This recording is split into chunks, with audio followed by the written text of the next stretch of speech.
ঝালকাঠির ব্যস্ততম সড়কে দিনভর চলছে লাইসেন্স ও প্রশিক্ষণ ছাড়াই অসংখ্য ব্যাটারি চালিত অটোরিকশা। পৌরসভার তথ্য অনুযায়ী ঝালকাঠি শহরে বৈধ ব্যাটারি চালিত অটোরিকশার সংখ্যা ১৩৫০টি। তবে রাস্তায় চলাচল করছে ৩,০০০-এর বেশি যানবাহন, যার বড় অংশই অবৈধ বা মেয়াদোত্তীর্ণ। ব্যাটারি চালিত অটোরিকশা চালকের নেই কোনো বৈধ ড্রাইভিং লাইসেন্স কিংবা প্রশিক্ষণ। ফলে নিয়ন্ত্রণহীনভাবে রাস্তায় নামা এসব যান প্রতিদিনই বাড়িয়ে তুলছে দুর্ঘটনার ঝুঁকি। স্থানীয়দের অভিযোগ, শহরের রাস্তায় অবৈধ অটোরিকশা চলাচল নিয়ন্ত্রণে কর্তৃপক্ষের তেমন কোনো নজরদারি নেই। তাদের দাবি, নিয়মিত অভিযান চালিয়ে লাইসেন্সবিহীন চালক ও অবৈধ যানবাহনের বিরুদ্ধে কঠোর ব্যবস্থা না নিলে সমস্যার সমাধান হবে না। যারা অবৈধভাবে আছেন, যারা অটো অবৈধভাবে চালাইতেছে, তাদেরকে বাজেয়াপ্ত করা হোক। অযোগ্য অদক্ষ চালকেরা এই অটোরিকশাগুলো নিয়ে যত্রতত্র যানজটের সৃষ্টি করে।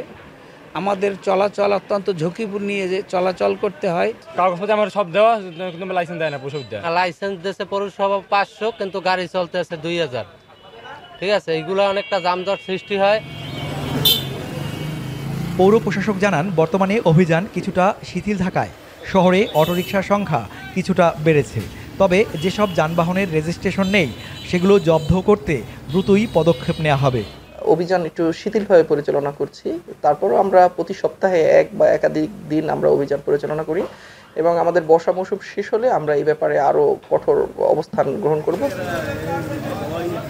অবৈধ ও মেয়াদোত্তীর্ণ অটোরিকশার দৌরাত্ম্য থামাতে মাঝে মধ্যে লোক দেখানো অভিযান চালানো হলেও আসল সমস্যা থেকেই যাচ্ছে। অবৈধ ও মেয়াদোত্তীর্ণ অটোরিকশা ঝালকাঠি শহরে বাড়াচ্ছে দুর্ঘটনার ঝুঁকি আর যানজট। ক্ষতিগ্রস্ত হচ্ছেন বৈধ চালকসহ সাধারণ মানুষ। অবৈধ অটোরিকশা বন্ধে নিয়মিত নজরদারি আর কঠোর ব্যবস্থা চান সবাই।